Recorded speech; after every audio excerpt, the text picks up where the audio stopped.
¿Me escuchás ahí?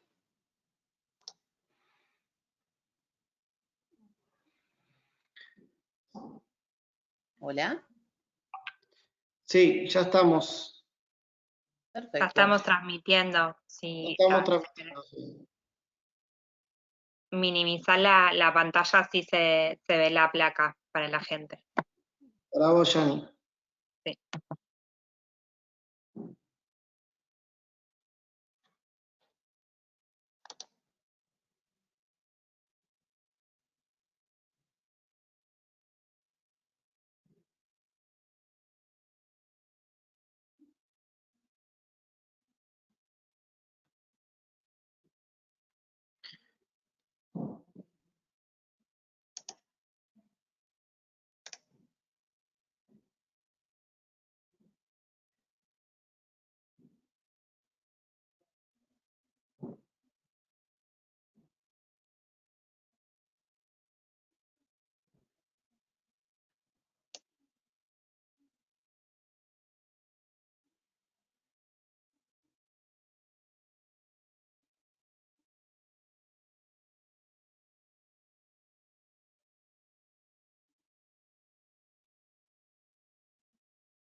Bueno, vamos a dar por comenzado el webinar. Voy a presentar a la licenciada Paula Carrizo. Ella es licenciada en enfermería, especialista en gestión de calidad, especialista en control de infecciones, especialista en cuidados de la piel y heridas crónicas. Diplomada en educación médica, vicepresidenta de ADESI, gerente sanitaria del Hospital Oñatibia de Salta, es directora de enfermería y responsable del programa de control de infecciones del Hospital Privado Tres Cerritos, es responsable de enfermería en programa de control de infecciones del Ministerio de Salud Pública de Salta, presidenta de la Comisión de Enfermeras en Control de Infecciones de la provincia de Salta. Vamos a dar por comenzado el webinar. Acá tienen las normas para que puedan generar cualquier duda, consulta en la ventana de chat.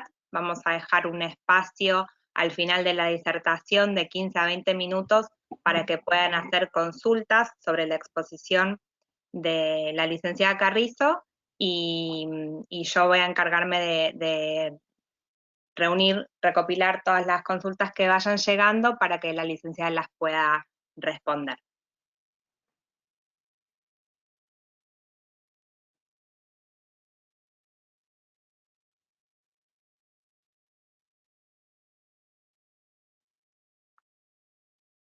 ¿Qué tal? Muy buenas tardes. ¿Me escuchan?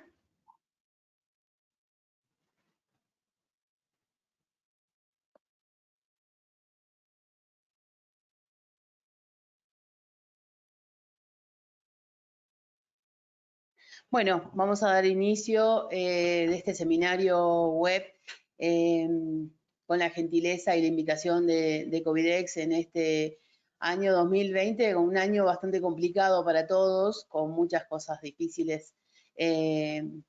Son cosas que tenemos que aprender a manejar porque es todo nuevo, pero hemos estudiado mucho para ver cómo podemos dar las mejores recomendaciones con respecto a la higiene de superficie y el control de COVID-19.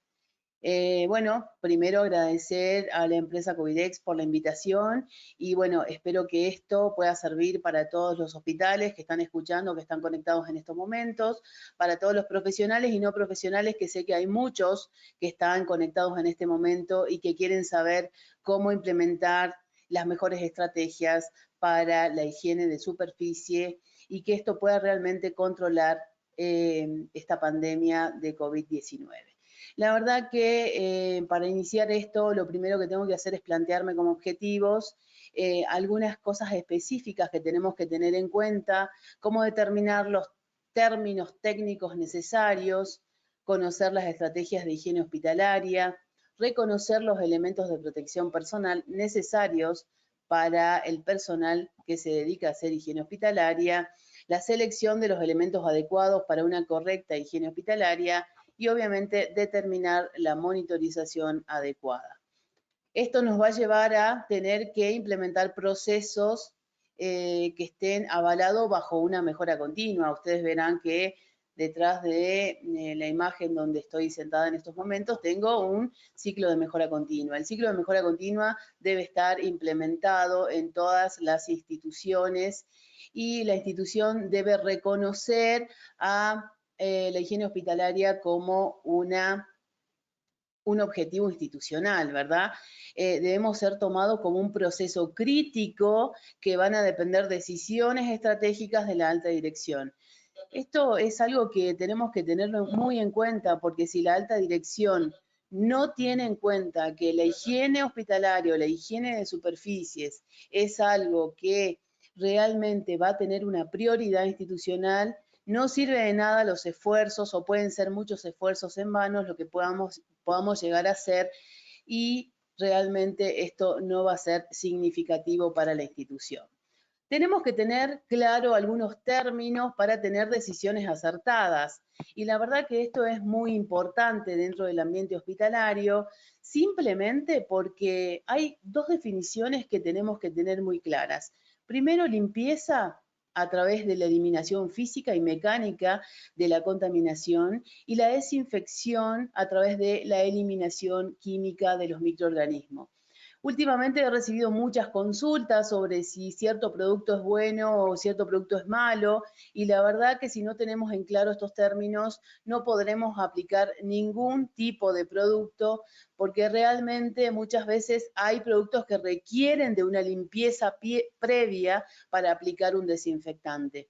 Entonces, simplemente tener claro esto nos va a ayudar a seleccionar primero el desinfectante correcto, el proceso correcto y la gente va a tener claro cómo va a implementar el proceso, porque eso es algo que también genera fallas cuando nosotros no capacitamos o no entrenamos a la gente que corresponde para aplicar estos procesos con definiciones simples y claras, pero que nos van a dar decisiones acertadas.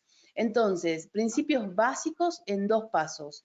Si yo no tengo un desinfectante que en un solo paso me pueda limpiar y desinfectar, lo que tengo que hacer básicamente es usar una limpieza en 2 pasos. La limpieza en 2 pasos básicamente tiene que ser con detergentes más desinfecciones de algún tipo de desinfectante. Si nosotros no usamos detergente, el detergente biodegradable que podemos tener en todas las instituciones o centros de atención COVID, como se están implementando actualmente en la Argentina, no vamos a tener el principio básico, que es la limpieza previa a la desinfección. Entonces, esto tiene que estar muy claro, porque si no hay una suma de estos elementos, no vamos a obtener el objetivo número 1, que es limpiar y desinfectar para prevenir la diseminación de COVID. Sabemos que COVID se deposita en las superficies por muchos días. El último estudio que salió determina que su estabilidad en la superficie puede estar hasta 19 días en diferentes tipos de superficies. Por lo tanto, la limpieza y la desinfección vendrían a ser como el objetivo más importante a controlar dentro de la institución. Fíjense que ya Rutal en junio del 2019, el año pasado, hizo una publicación muy interesante a analizar en estos momentos de COVID, donde plantea un paquete de medidas para optimizar la limpieza de superficies. Esto sin tener en cuenta lo que nos está pasando ahora, pero realmente muy aplicable a lo que nosotros estamos viviendo actualmente. Crear políticas y procedimientos basados en la evidencia, fundamental. Si la gente no sabe dónde está el procedimiento, qué es lo que tiene que hacer y cómo lo tiene que hacer en esos procedimientos básicos basados en la mejor evidencia científica posible, es muy difícil que se pueda realizar. Seleccionar productos de limpieza y desinfección adecuada. Y acá tenemos siempre un problema porque todo el mundo entiende que hipoclorito de sodio vendría a ser como lo mejor y mientras más concentrado mejor. Y la verdad que actualmente y con este trabajo tendríamos que derribar un mito asociado a hipoclorito de sodio. Realmente en mi presentación creo que tuve como la obligación de poner cuál es la dilución de hipoclorito de sodio, pero no es la mejor recomendación en estos momentos. La desinfección debe ser adecuada y los elementos altamente tocados, y vamos a hablar un poquito de eso, de acuerdo a una experiencia que tuvimos de simulación. Educar a todo el personal para trabajar en equipo, y esto está directamente relacionado a un entrenamiento de simulación. No es simplemente hacer capacitaciones y que aprenda o retengan los conocimientos algunas personas y otras no, y realmente el entrenamiento se tiene que desarrollar en el personal crítico o en el personal que va a estar expuesto en áreas críticas. Monitorizar el cumplimiento, y acá estamos en un gran problema, las enfermeras en control de infecciones y sobre todo las jefas de mucamas, que en algún momento implementábamos el cumplimiento, monitorizábamos el cumplimiento mediante algunas marcas, y ahora vamos a hablar un poquito más sobre esto. La verdad que la monitorización es extremadamente necesaria, pero en estos momentos es complicada de realizar. Entonces vamos a ver cuáles serán las mejores alternativas. Las buenas prácticas en el comportamiento hospitalario, la verdad que esto es todo un desafío para el ambiente hospitalario.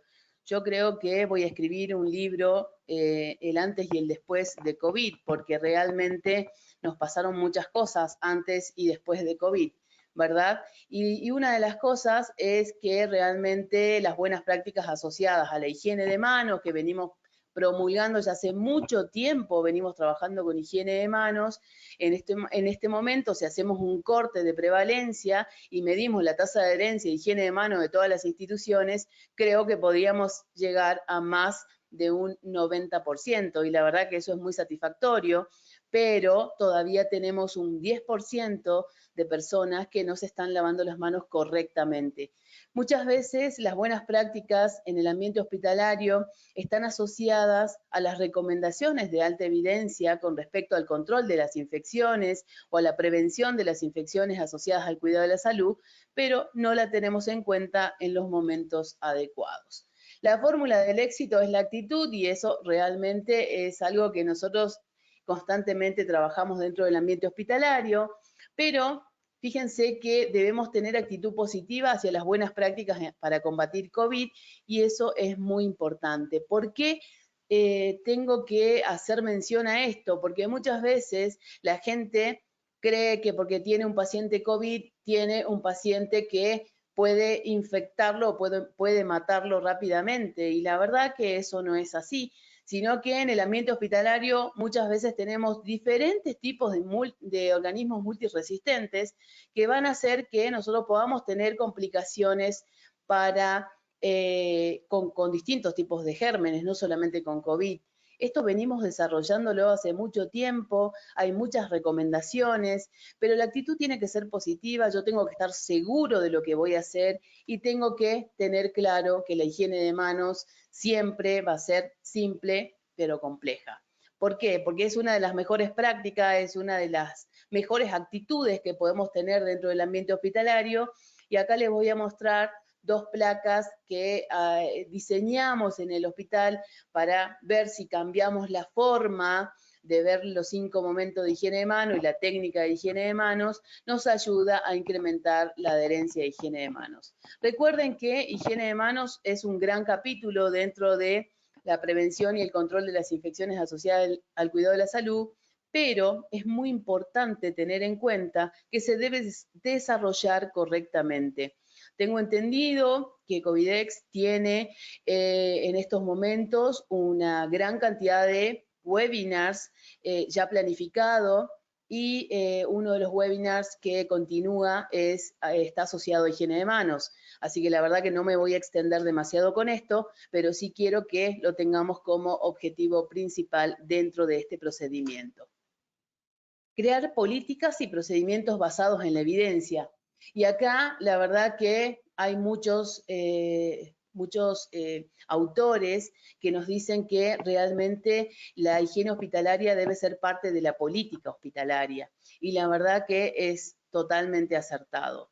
Weber dice, hago lo que se puede hacer y si no lo sé hacer, lo consulto. El tema es, si no tengo dónde consultarlo porque no está escrito en el ambiente hospitalario, es una complicación.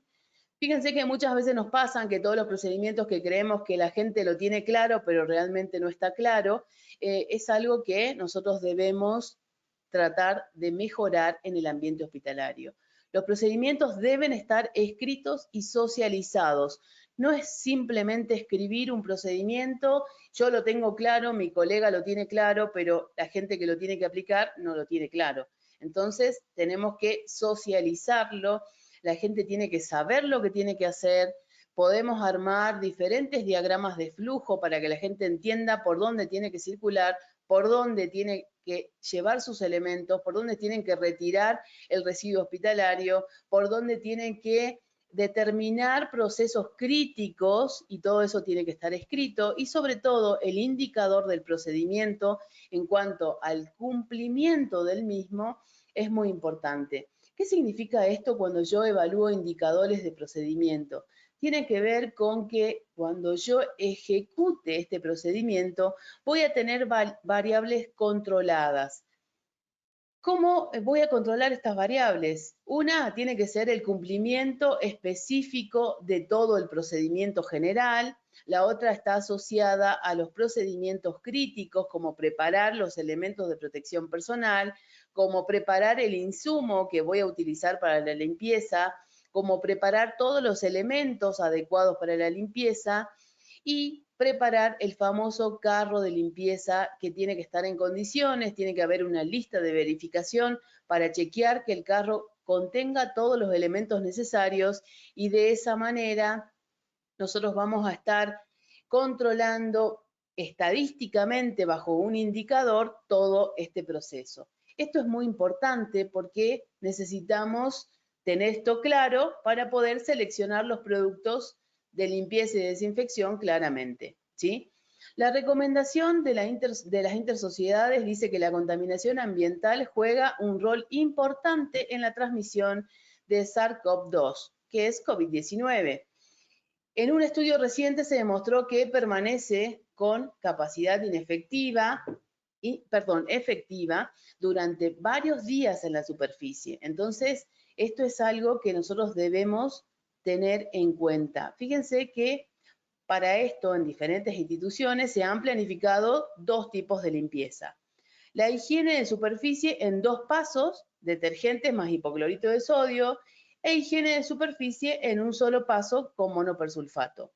La verdad que en la utilización de cualquiera de estas medidas debería ser siempre eficaz y eficiente si nosotros tenemos claro el proceso. Pero si nosotros no podemos controlar el proceso de limpieza y desinfección, es muy difícil que podamos llegar a tener objetivos claros. Para eso, tenemos que comparar los promedios en tiempo de la limpieza más la desinfección y la limpieza y desinfección en un solo paso.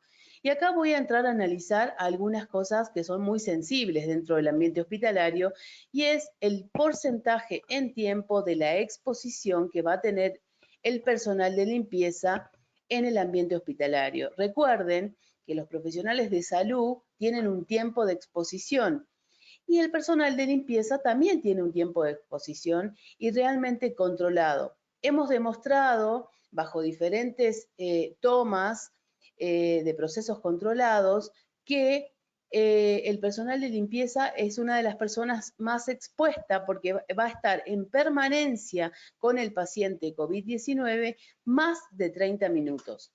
Entonces, acá voy a derribar un mito que es muy importante que lo analicemos, ¿sí? Hipoclorito sí o hipocloritos no. La verdad que en muchas instituciones he recibido muchísimas consultas con respecto a esto y el hipoclorito de sodio se puede aplicar en 500 partes por millón o 1000 partes por millón siempre y cuando nosotros tengamos controlada la limpieza. Si no tenemos controlada la limpieza correctamente con detergente, no podríamos aplicar hipoclorito de sodio porque el hipoclorito se inactiva ante materia orgánica. El hipoclorito debe estar controlada, su dispensación no se puede dispensar en envases plásticos que sean transparentes y esto es algo que lo repetimos las enfermeras en control de infecciones en reiteradas oportunidades y realmente no podemos llegar a hacer entender a la gente que los envases plásticos de hipoclorito van a generar un problema en el proceso de limpieza y desinfección, ya que el desinfectante cuando tenga que actuar no va a actuar correctamente porque está inactivado.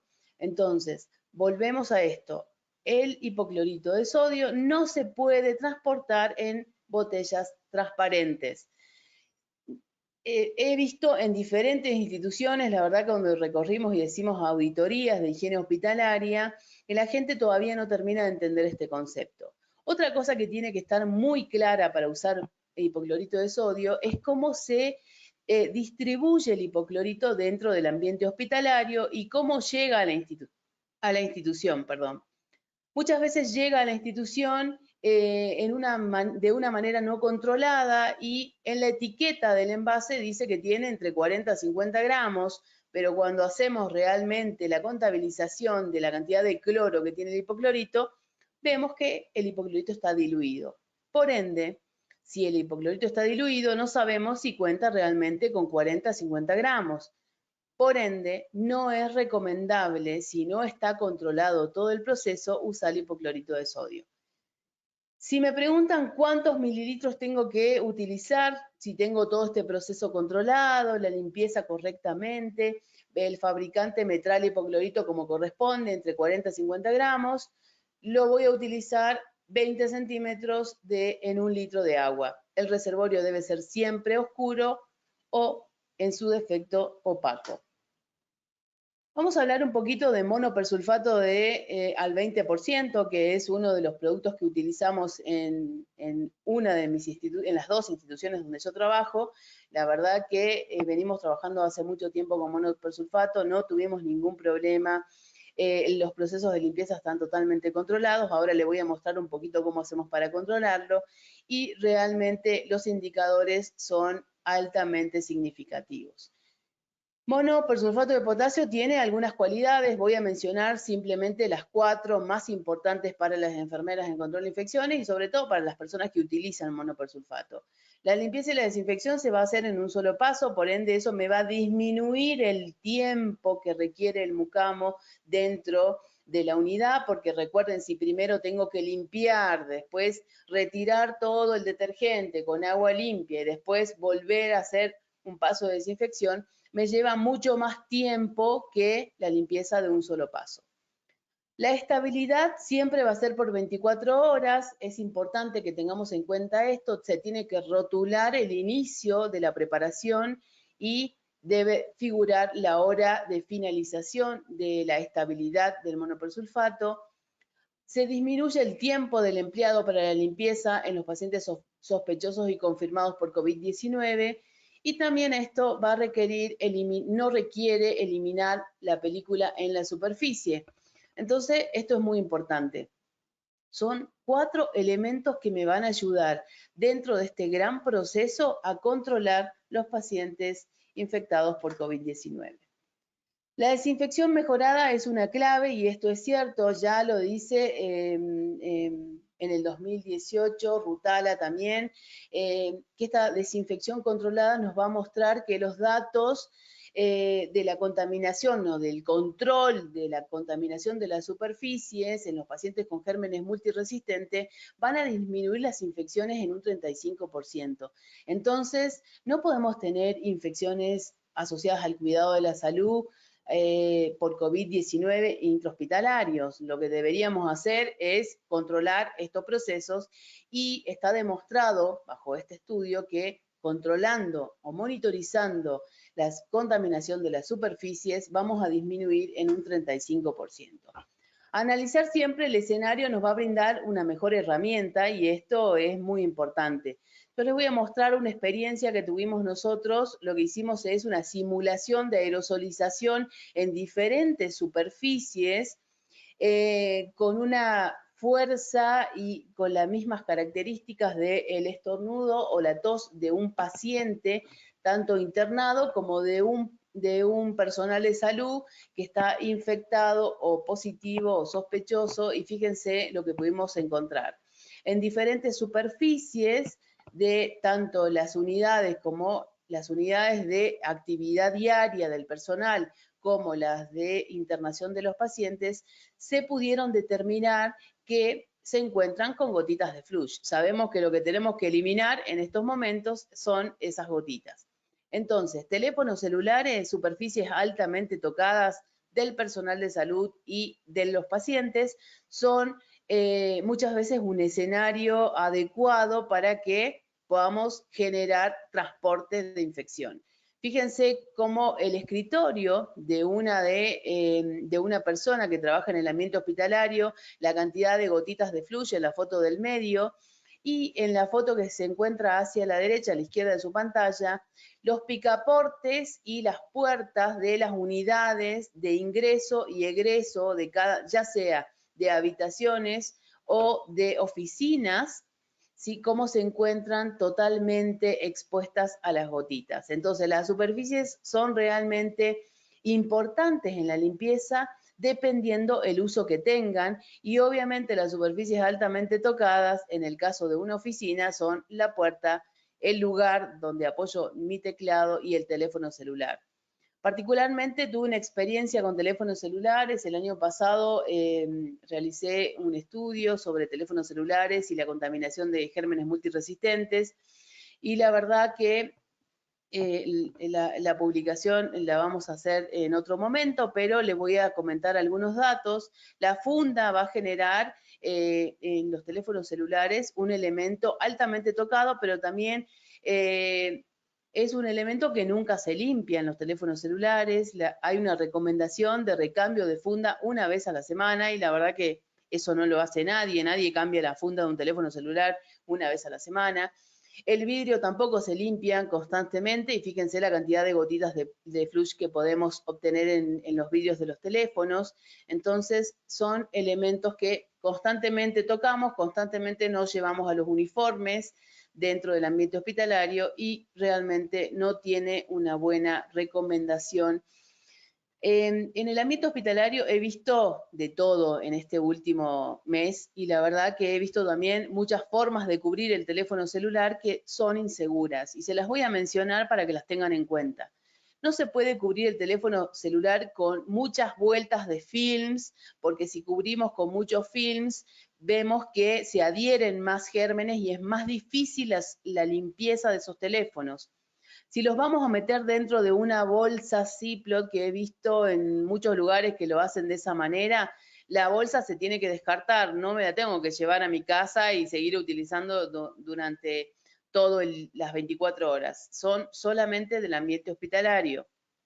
Esa bolsa también requiere limpieza, porque mucha gente tiene el concepto de que voy a meter el teléfono dentro de la bolsa y no lo voy a limpiar nunca más durante la mañana en el ambiente hospitalario o voy a llegar a mi casa con la bolsa y la verdad que no tiene sentido.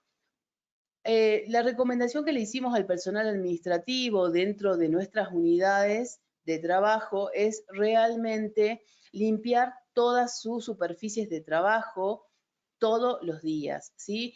Todos los días tienen disponible para la limpieza de las superficies monopersulfato y esto va a disminuir también esta cantidad de microorganismos que van a tener en sus elementos de trabajo.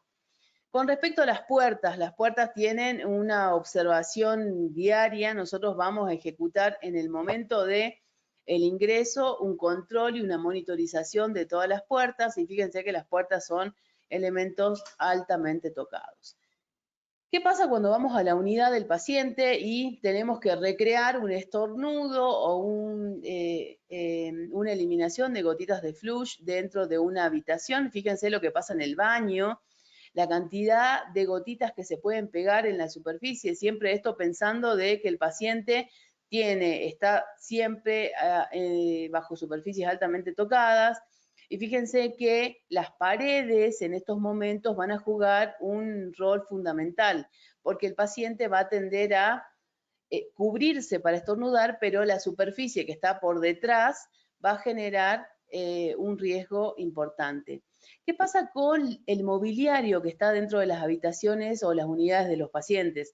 La recomendación es retirar la mayor cantidad de muebles que están en las habitaciones de los pacientes que confirmados por COVID-19.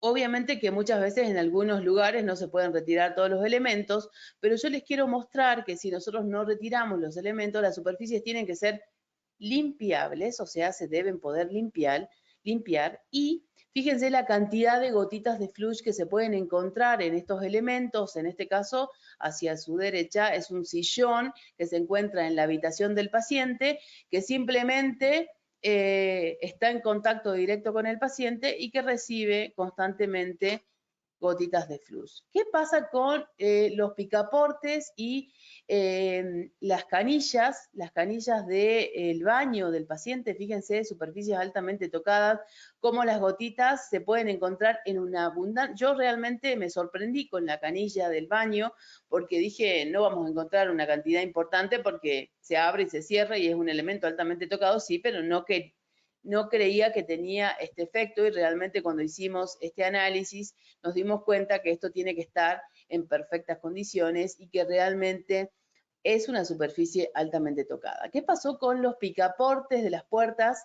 Vimos que al ser una superficie altamente tocada y la gente se lava constantemente las manos, esto pasó a ser un área no tan contaminada como la que teníamos anteriormente, pero sin embargo se pudo detectar algunas gotitas de flush.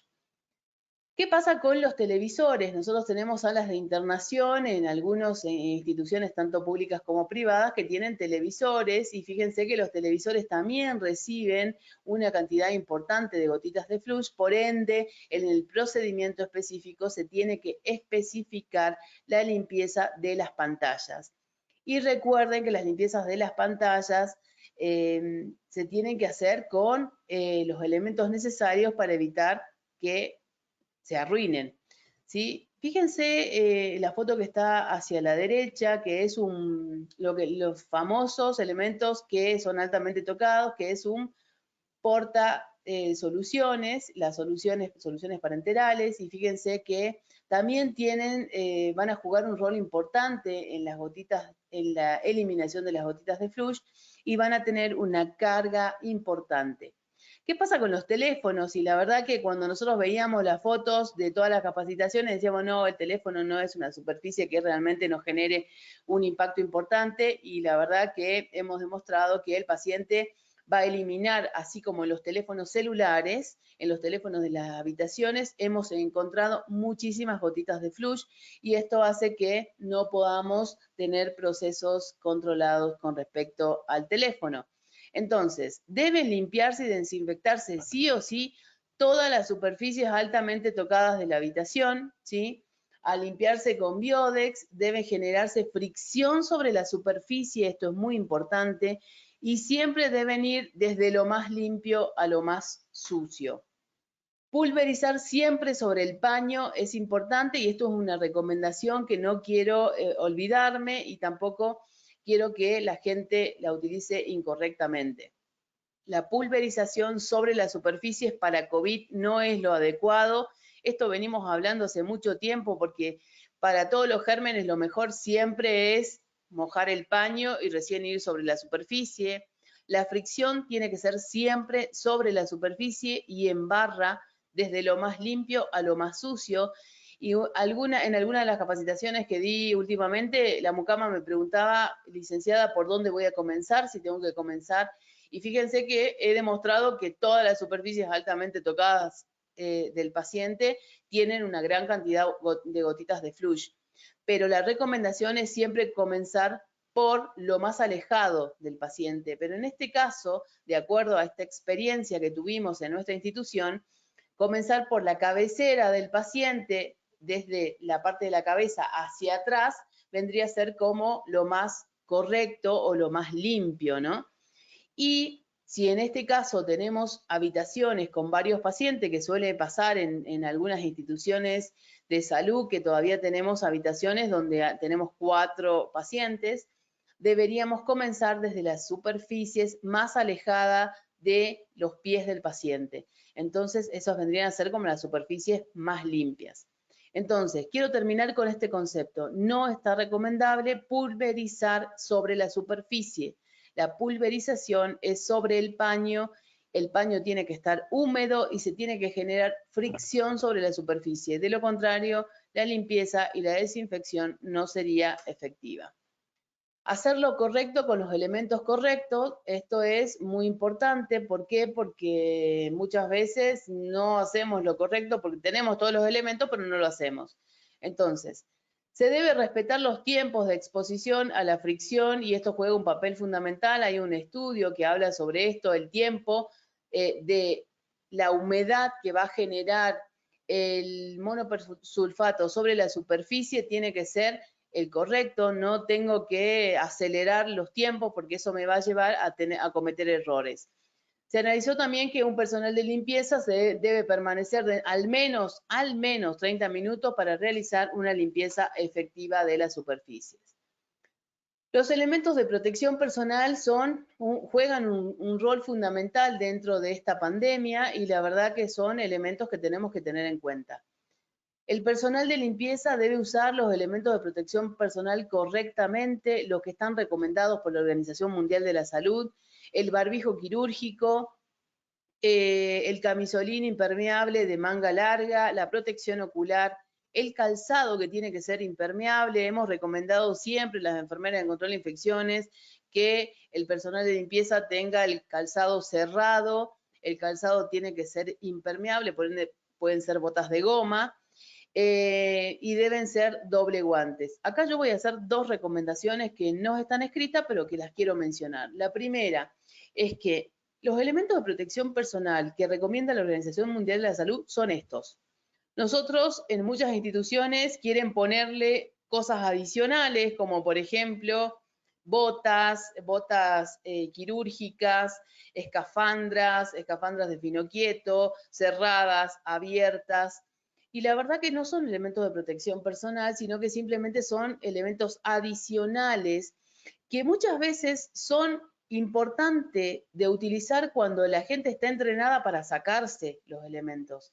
Si tenemos dificultades en la colocación y el retiro de los elementos de protección personal, la verdad que no es recomendación adicionarles elementos al equipo de protección personal.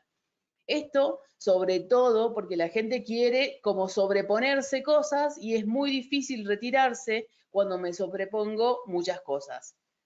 Otra cosa que quiero aclarar acá es la utilización de mamelucos.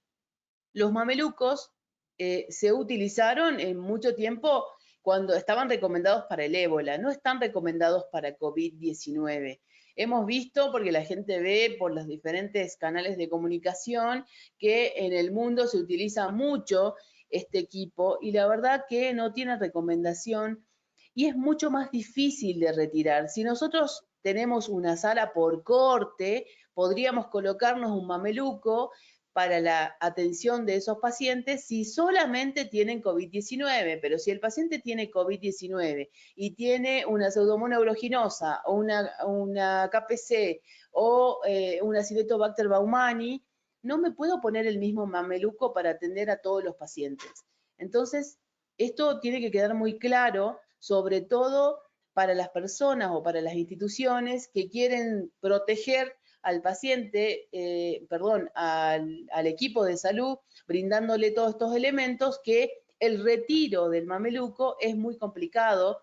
La verdad que se tiene que hacer de a dos personas y los mamelucos, hay mamelucos que son reutilizables, que se tienen que someter a una limpieza estricta, que muchas veces no soportan la temperatura del agua. Recuerden que para COVID la temperatura es elevada y los elementos al ser plásticos no lo soportan. Nosotros hemos hecho algunas pruebas y la verdad que viene el mameluco derretido.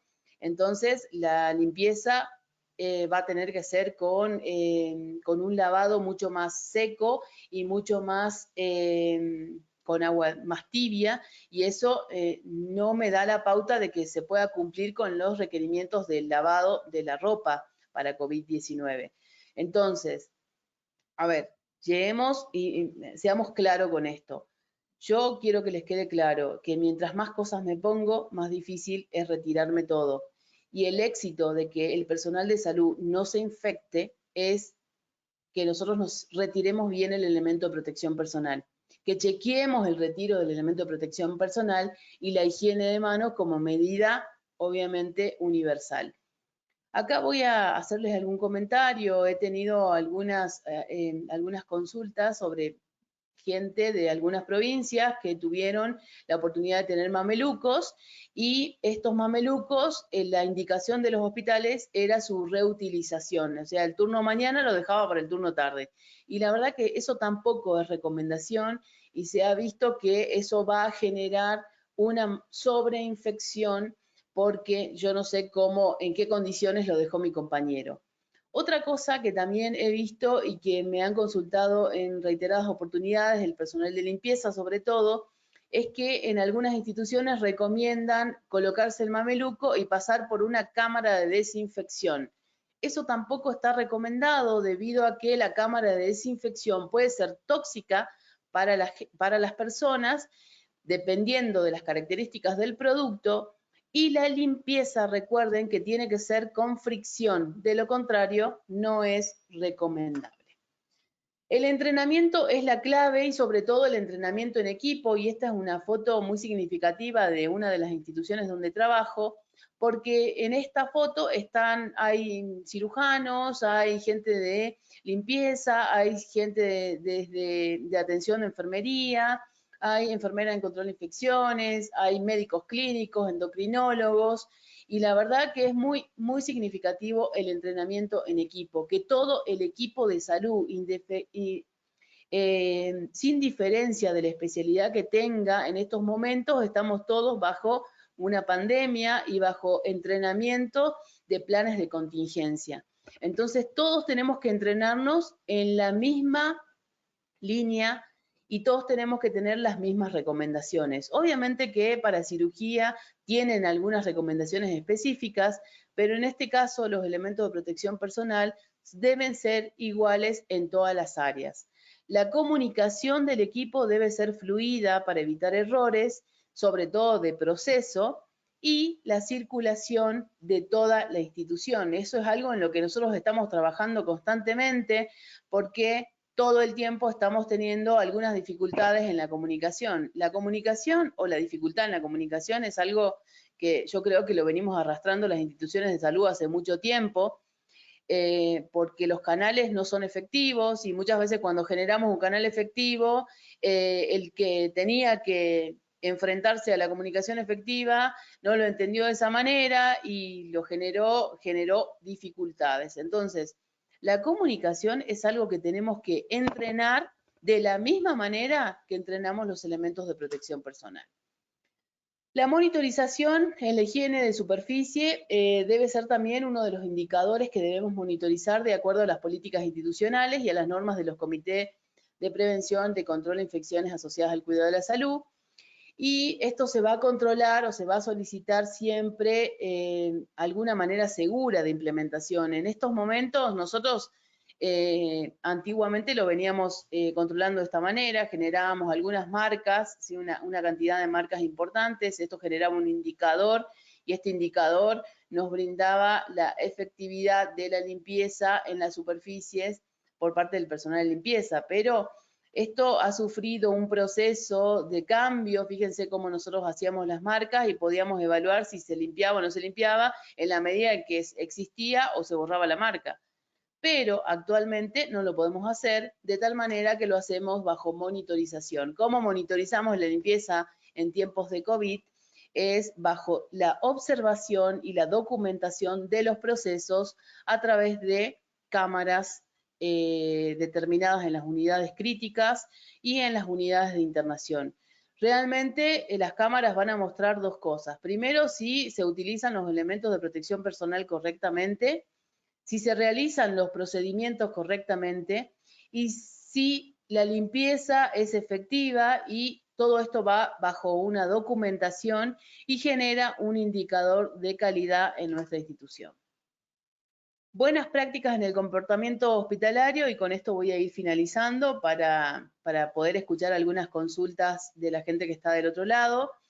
Realmente tenemos muchas buenas prácticas dentro del ámbito hospitalario, pero hay cosas que tenemos que tratar de mejorarlas. Y esto es una recomendación que nosotros venimos teniendo hace rato, pero la verdad que el uso del uniforme hospitalario debe ser exclusivo del ambiente hospitalario, y esto es una recomendación de la Organización Mundial de la Salud.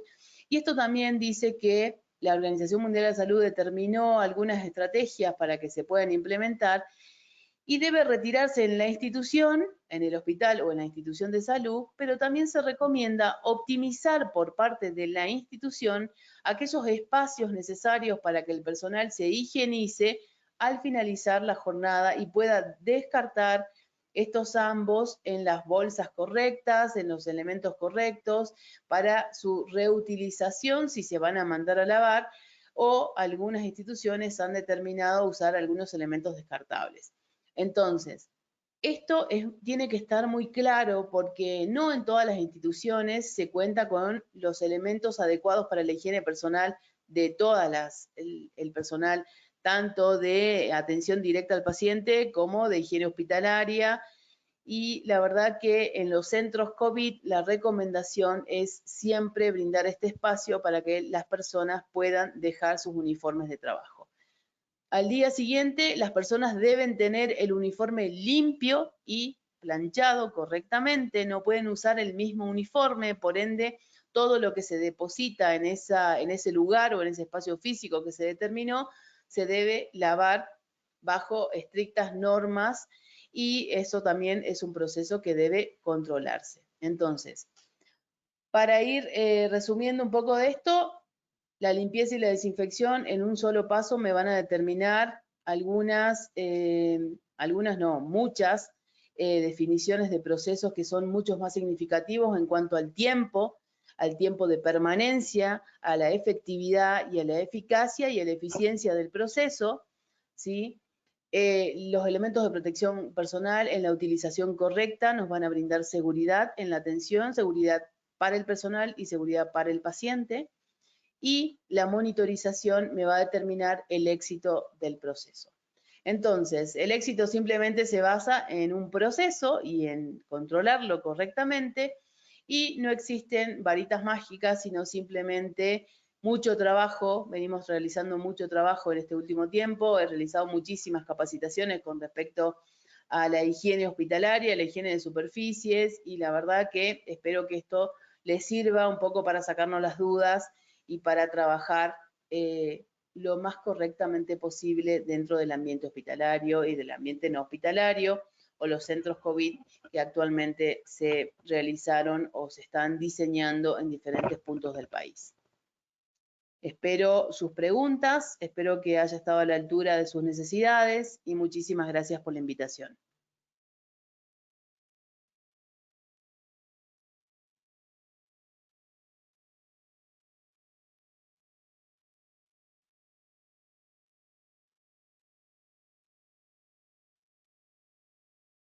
¿Tenemos algunas consultas?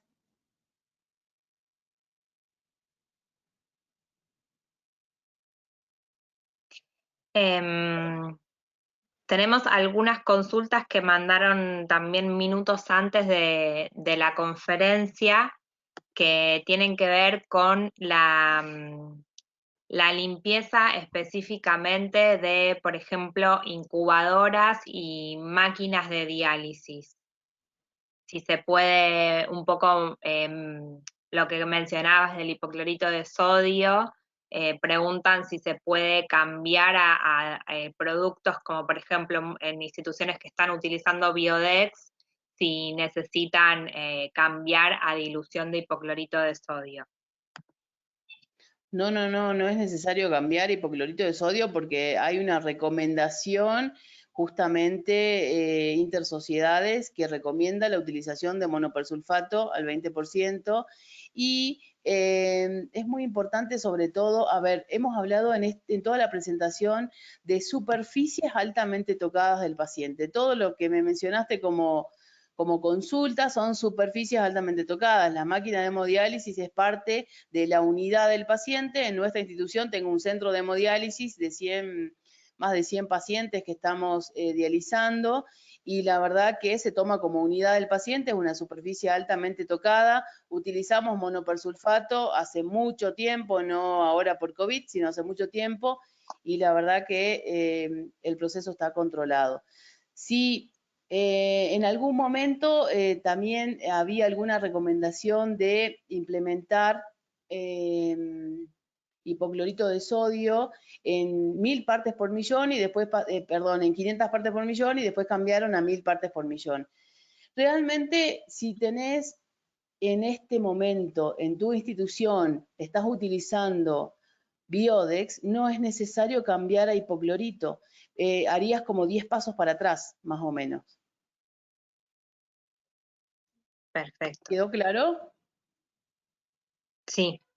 Con respecto a las incubadoras, te voy a responder a la gente que hizo la pregunta de las incubadoras. Las incubadoras se deben limpiar y desinfectar correctamente con el niño fuera de la incubadora. Eso es una recomendación de todas las neonatologías. En este caso específicamente el enfermero tiene que vestirse con los elementos de protección personal, retirar al paciente de la incubadora en el caso de que se pueda retirar y limpiar la superficie altamente tocada. Los pacientes en incubadora no tienen una cantidad importante de eliminación de gotitas de flujo, sobre todo cuando el paciente está intubado, porque no se aerosoliza demasiado, porque van a utilizar circuitos cerrados, en muchas instituciones se utilizan, y la verdad que la potencia de la aerosolización del paciente neonato es muchísimo menor que la del paciente adulto, de un paciente de 20 o 40 años. Perfecto. Otra cosa que están consultando es sobre el tema de la dilución con lavandina o con alcohol en gel. El alcohol en gel no se diluye, no tiene recomendación de dilución. La verdad que he visto tantas cosas y tantas recomendaciones en este último tiempo, he escuchado tantas recomendaciones, pero la verdad que yo les recomiendo a todos que lean bien las recomendaciones, que se informen de sitios oficiales. El alcohol en gel no se puede diluir, el alcohol en gel debe venir diluido al 70%, con una cantidad de glicerina adecuada. De lo contrario, si tiene mucha glicerina se vuelve muy pegajoso y no tiene buena adhesión con el personal de salud. La gente no se adhiere a la higiene de manos cuando el alcohol es de mala calidad.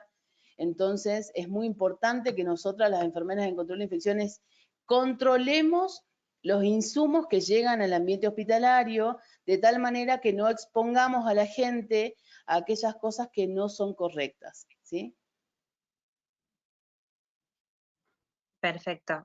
Otra consulta que llega es, en el caso de no tener un espacio adecuado para el aislamiento, habitación sin recambio de aire, si el personal debería retirarse, EPP, incluido el barbijo, en el mismo espacio o bien fuera de la habitación.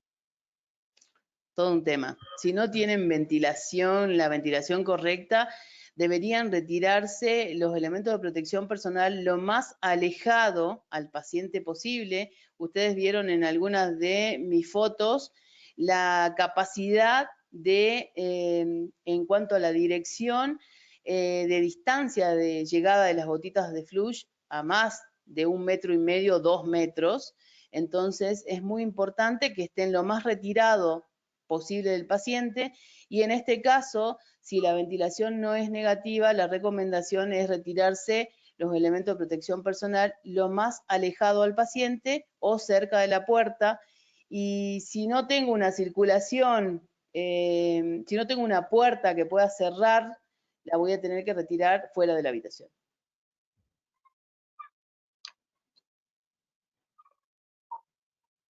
Una consulta también reiterada es, digamos, cuál es la protección para los profesionales antes y después de la cuarentena, digamos, cuando salen de los establecimientos. ¿Cuál es la protección de los Que deberían profesionales? tener los profesionales cuando salen del establecimiento de salud en el que trabajan. Vos antes Sí. mencionaste que hay que, digamos, sacarse el equipo y luego volver al otro día con el equipo o el uniforme planchado, o sea, Sí, como el, para el empezar de hospital, nuevo. el hospital debe disponer de los uniformes en forma adecuada. Nosotros, por ejemplo, en mis 2 instituciones de trabajo, los planes de contingencia se ejecutaron de tal manera de que el personal se retira de la institución en el área COVID, se retira de la institución con su ropa de calle, ¿sí? Pero dentro de la institución está con el uniforme que se dispuso para esa área. Se retira ese uniforme, el operativo se va a duchar. La ducha tiene que ser con un jabón neutro, nada de inventar de ducharse con clorexidina, eso no tiene recomendación. Y después colocarse su ropa habitual de calle y retirarse de la institución. El uso del barbijo creo que es obligatorio en todo el país, así que el uso del barbijo es para circular fuera del ambiente hospitalario. Barbijo o tapaboca, ¿no? Acá consultan si se puede repetir el modo de higiene en la habitación del paciente, si es desde la parte más alejada a la más cercana de la cabecera de la cama. Mira, eso va a depender de la ubicación de cómo tengan las unidades en la internación. El paciente tiene que estar alejado uno de otro por más de 2 metros de distancia, eso está claro y eso es recomendación, pero la limpieza se debe ejecutar desde lo más limpio a lo más sucio. El tema es que si el paciente genera gotitas de flush, siempre se van a ejecutar hacia la parte de adelante de la cama y no hacia la parte de atrás de la cama. Entonces, si yo tengo que comenzar a limpiar, eso va a depender de la cantidad de tos que tenga el paciente. Los pacientes con COVID tienen muchísima tos y es importante que cada vez que nosotros entremos a la habitación le pidamos al paciente que se coloque la protección. Entonces, si el paciente tose, siempre va a toser para adelante, nunca va a toser para atrás. Entonces, por eso es que mencionaba yo que muchas veces la parte de la cabecera de la cama está demostrado que tiene menor cantidad de elementos contaminados que la piecera de la cama, como he mostrado en algunas fotos, que realmente tiene una cantidad importante de gotitas de flujo. Pero todo va a depender de cómo yo tenga organizada la unidad de internación.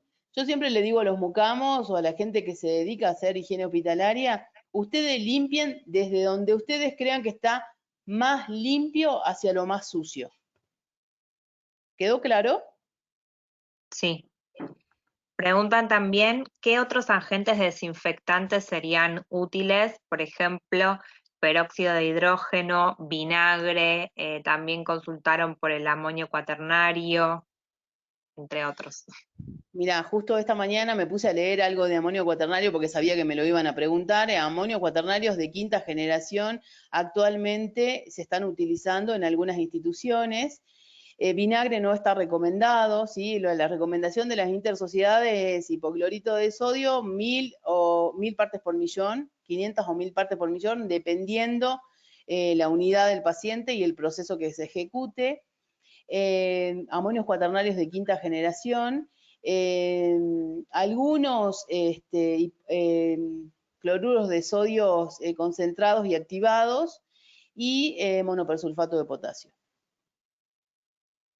Pero la verdad que se está trabajando actualmente sobre un amonio que es mucho más potente porque en algunas instituciones, que ustedes ya saben, obviamente es de público conocimiento, que hay algunas instituciones donde hay pacientes COVID con positivos, que se ha demostrado que no está trabajando efectivamente sobre la superficie, de tal manera que se está analizando incorporar una sexta generación.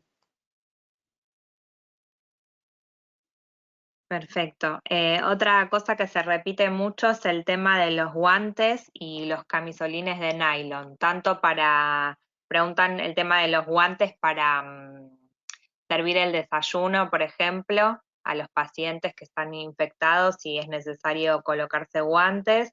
Y por otro lado, preguntan tema de guantes y camisolines, si son necesarios colocárselos para limpieza de superficies.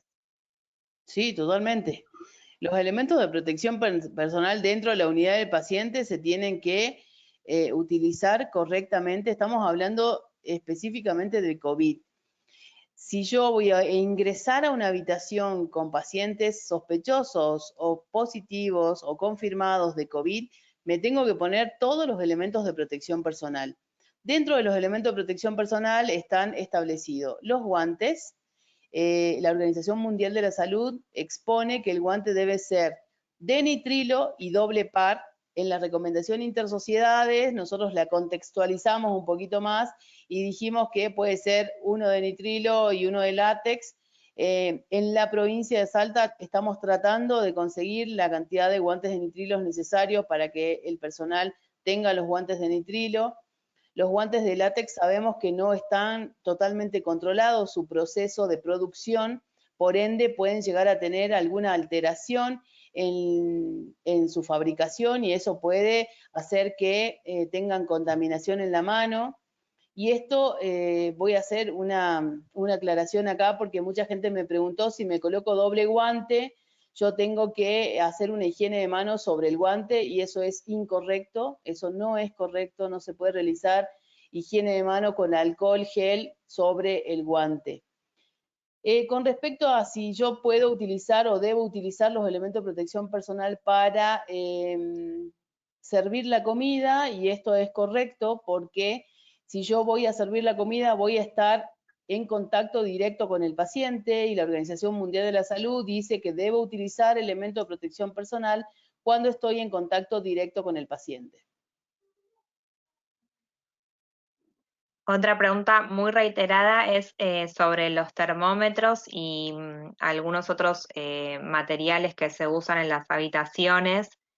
Por ejemplo, dicen, en caso de tener escasos recursos, los termómetros se pueden reutilizar previa desinfección. Para otras habitaciones, los termómetros recomendados son los termómetros electrónicos, o sea, los que de alguna manera son elementos críticos, se deben sí o sí limpiar y desinfectar para utilizar con otro paciente. En el caso de que tengan una unidad con 4 pacientes, que a nosotros nos pasó, debemos tener un equipo para todos los pacientes y todos los pacientes tienen el mismo germen. Si hay un paciente en la habitación que tiene otro germen y tiene COVID, debo utilizar otro equipo de control para ese paciente. Perfecto.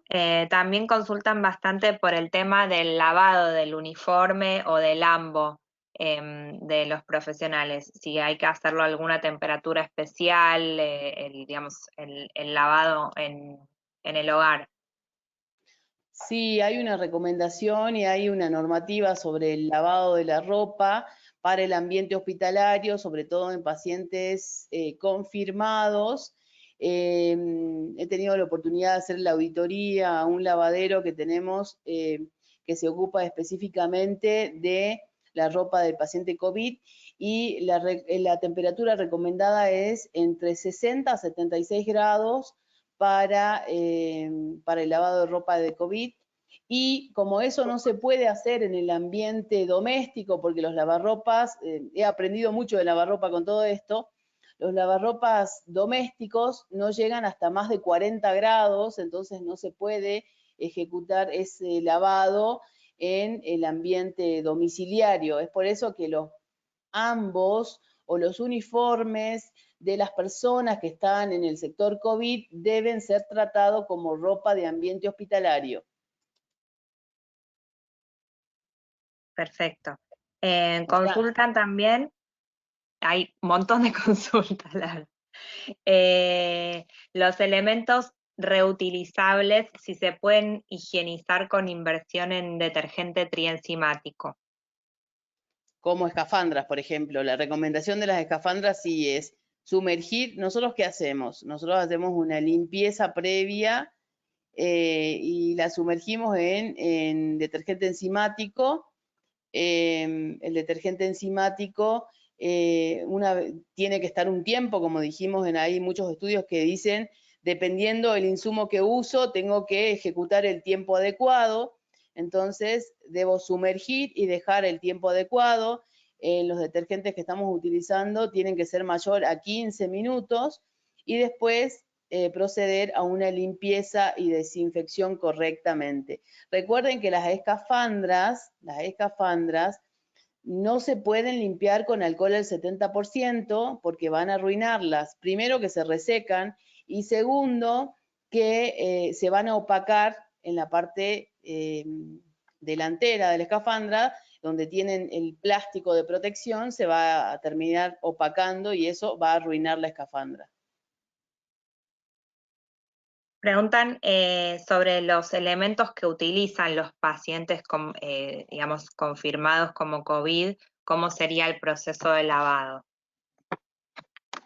Los elementos que usa el paciente. En realidad, la recomendación para estos pacientes, si es los elementos de comida o de hotelería, se utilizan todos elementos descartables, o sea que se van a descartar. Y en el caso de que el paciente ingrese a la unidad, va a ingresar con la menor cantidad de elementos posibles y todo lo que use el paciente se va a retirar en el momento que el paciente se retire de la unidad. No se puede llevar y traer cosas de la unidad COVID. Perfecto. En algunas instituciones diseñaron un procedimiento, sobre todo los españoles, diseñaron procedimientos donde se colocaban todos los elementos del paciente dentro de una bolsa de nylon o de polietileno y se retiraban de la unidad para que la familia pueda volver a traerle otra cantidad de elementos. En otras instituciones se implementó hacer el lavado de esos elementos del paciente dentro de la unidad. Y en algunas instituciones, sobre todo los americanos, lo que hicieron es instaurar directamente las batas de ambiente hospitalario para evitar que el paciente ingrese con ropa y se lleve la ropa. Eso es otra cosa que también se puede implementar. Perfecto. Nos consultan también en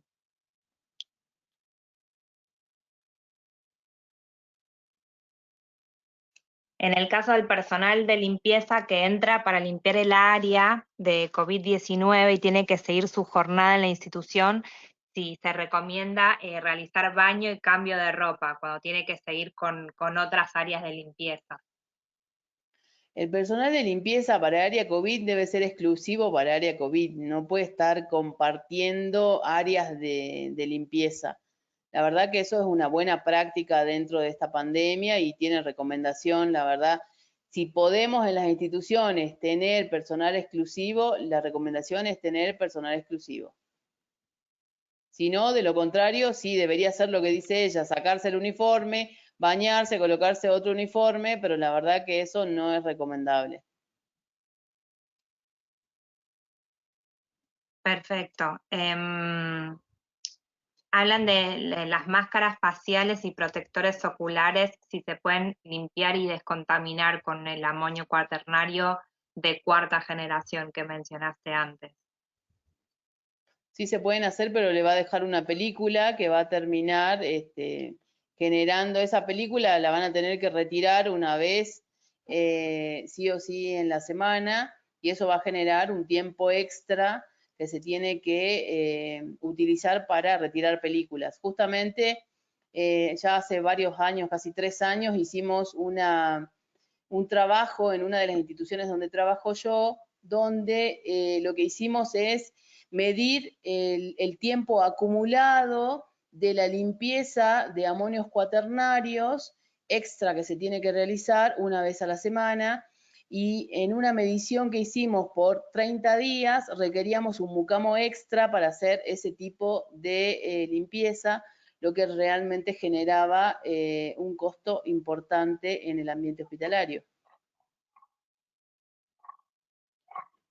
Hablan bastante respecto al como cuánto permanece el COVID en el pelo.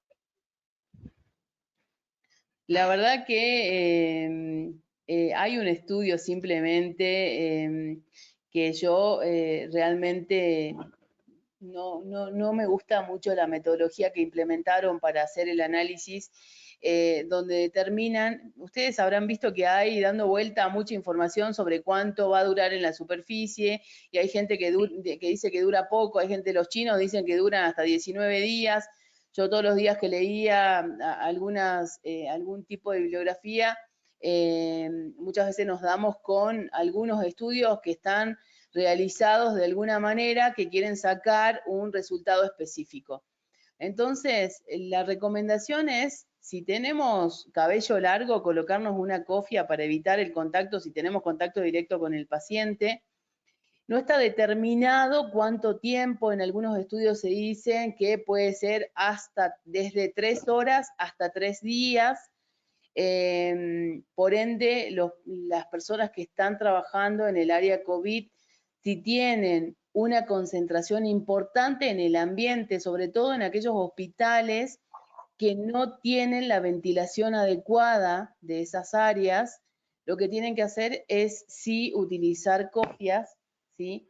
Y al retirarse se van a bañar y se van a lavar el cabello, así que no hay problema con eso.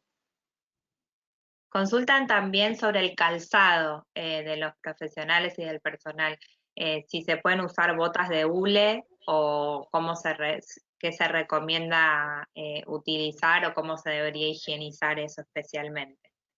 Mira, la recomendación del calzado es siempre cerrado y lo más lavable posible, obviamente. Lo que se debería hacer es utilizar para el personal de higiene hospitalaria o de limpieza, se va a utilizar botas de goma, que son superficies muy fáciles de limpiar y de lavar. En la recomendación de las unidades de terapia intensiva también tiene una recomendación de botas de gomas, la SATI hizo una recomendación con respecto a eso, y en algunas instituciones también se hicieron recomendaciones que el calzado tiene que ser lo más cerrado posible y lo más fácil de lavar, ¿sí? Porque, y acá voy a entrar a un terreno que la gente realmente en algunas oportunidades me consultó, es podemos utilizar los famosos cross o suecos de ambiente hospitalario. Si son totalmente cerrados, sí, si no, no se deberían utilizar. Y la verdad que esos zapatos o esos elementos deben ser lavables o por lo menos se deben poder limpiar. Entonces, recuerden que algunas marcas de esos zapatos de uso institucional tienen algunas perforaciones que son bastante grandes y esas perforaciones van a exponer a las superficies que tenemos por debajo. Entonces, la verdad que si no es cerrado, no se puede utilizar.